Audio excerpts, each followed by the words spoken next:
सब परिवार रहता था। उस परिवार में मनोहर, उसकी पत्नी जानकी और उनका बेटा राजू रहते थे। राजू अपने पिताजी के साथ वहीं खेतों में काम किया करता था। सब बहुत अच्छे से चल रहा था।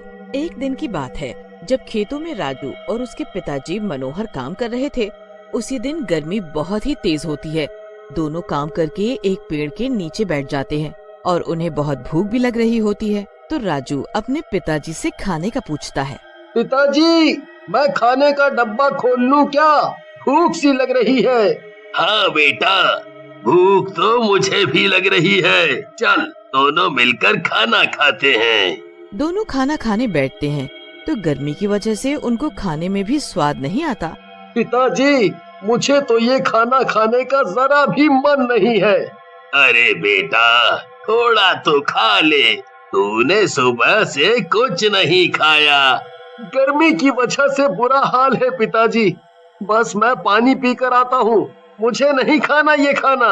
रामू गर्मी से परेशान पानी पीकर आता है और बस काम में वापस लग जाता है। थोड़ी देर में शाम हो जाती है और दोनों घर को निकल पड़ते हैं। रास्ते में राजू को एक जगह काफी भीड़ सी दिखाई देती है। राजू देखने की कोशिश तो करता है पर उसे कुछ दिखाई नहीं पड़ता। राजू वहाँ जाता है तो उसे एकदम ठंडी हवा लगती है। राजू के तो शरीर में जैसे जान पड़ जाती है। वो और आगे बढ़कर देखता है तो वहाँ एक नया ढाबा खुला होता है जिसके अंदर से वो ठंडी हवा आ रही होती है। राजू वहाँ खड़े लोगों से पूछने लगता है।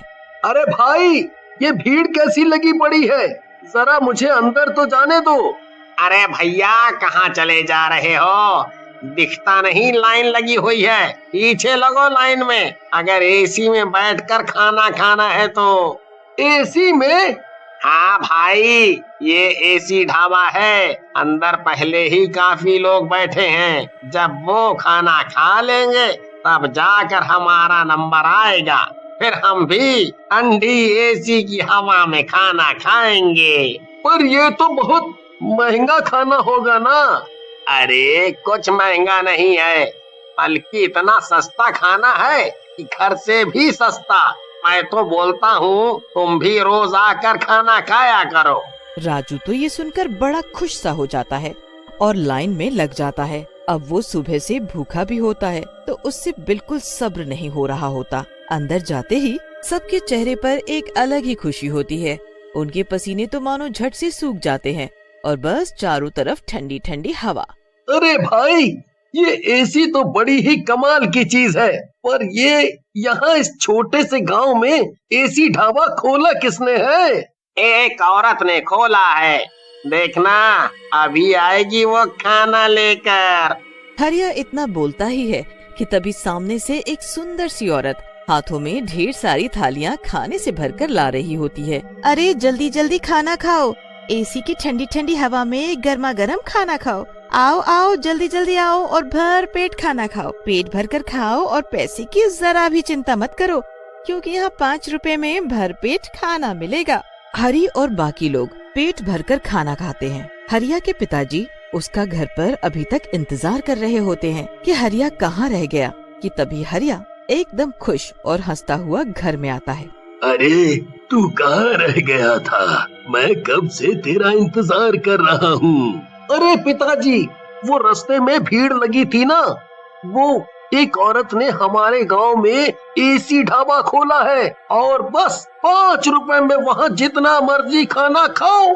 अरे मैं खुद खाकर आ रहा हूँ और इतना स्वाद खाना कि मैं आपको क्या बताऊं। मन कर रहा था कि बस खाता जाऊं। बल्कि अब आप कल से हमें खाना बांध कर मत देना।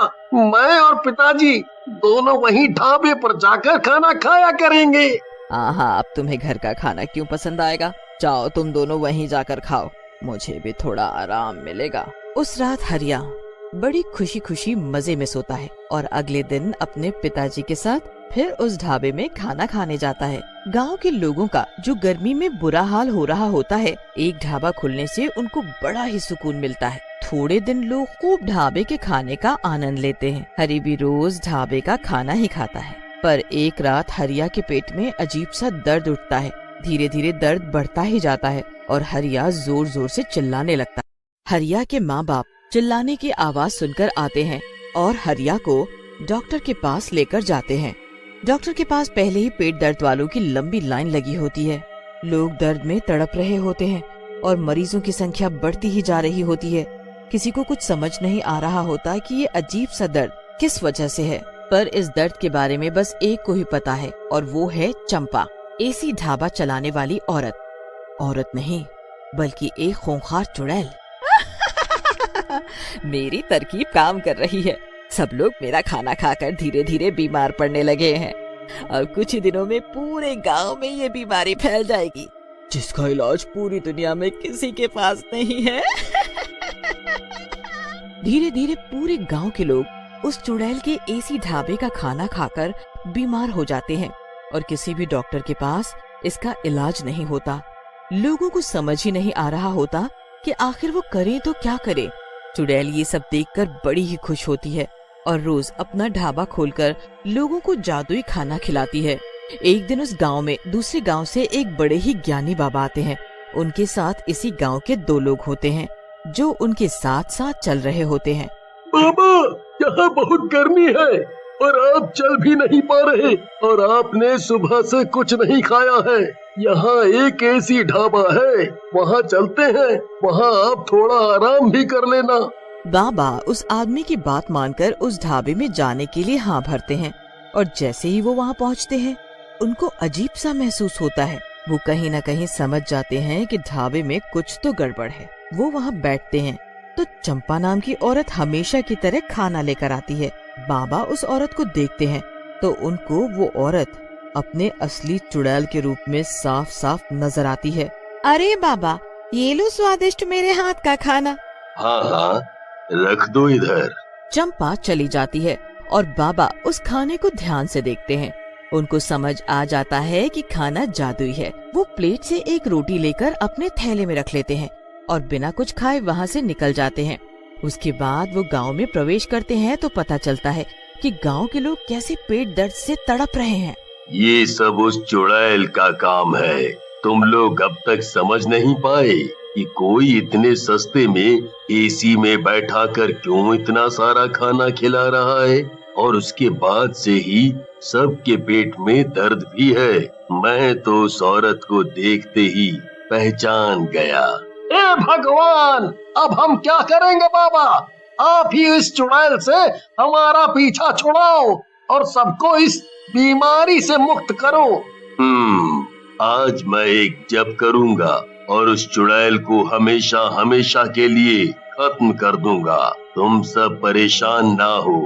उस रात बाबा बहुत बड़ी पूजा करना शुरू करते हैं। ओम भीम क्लीं स्वाहा, ओम भीम क्लीं स्वाहा। काफी देर के जप के बाद बाबा उस रोटी को थैले से निकालते हैं और उसके ऊपर मंत्र पढ़ने लगते हैं।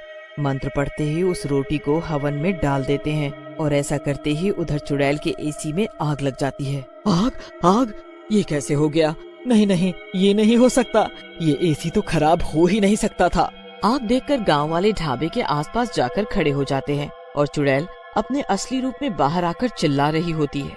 मैं अपना एसी ऐसे बर्बाद नहीं होने दूंगी। मुझे जो करना है वो मैं पूरा करके रहूंगी। खबरदार, जो कोई मेरे पास भी आया सबको मार डालूंगी मैं। इतने में बाबा वहाँ आ जाते हैं। डरो मत गांव वालों, इस चुड़ैल का जादू बस ढाबे के अंदर चल सकता है, बाहर हमारा कुछ नहीं कर सकती और इसका ढाबा तो जलकर अभी ढेर हो जाएगा। अरे मारो इस चुड़ैल को पत्थर। गांव वाले पत्थर उठा लेते हैं और उस चुड़ैल को मारना शुरू कर देते हैं। मत मारो, मैं वरना किसी को नहीं छोड़ूंगी। गांव वाले बिल्कुल भी नहीं रुकते और लगातार उस चुड़ैल को पत्थर से मारते रहते हैं। चुड़ैल अपने आप को बचाती रहती है पर इतने लोगों में कुछ नहीं कर पाती। वो जमीन पर गिर जाती है और उसकी आंखें बंद होने लगती है। तुम लोगों ने मेरे साथ अच्छा नहीं किया। इतना कहते ही चुड़ैल मर जाती है और राख में बदल जाती है। उसके राख बनते ही सभी बीमार लोग एकदम ठीक हो जाते हैं। पूरे गांव में फिर से खुशहाली आ जाती है। उसके अगले दिन ही गांव में बारिश होती है और लोगों को गर्मी से भी राहत मिल जाती है।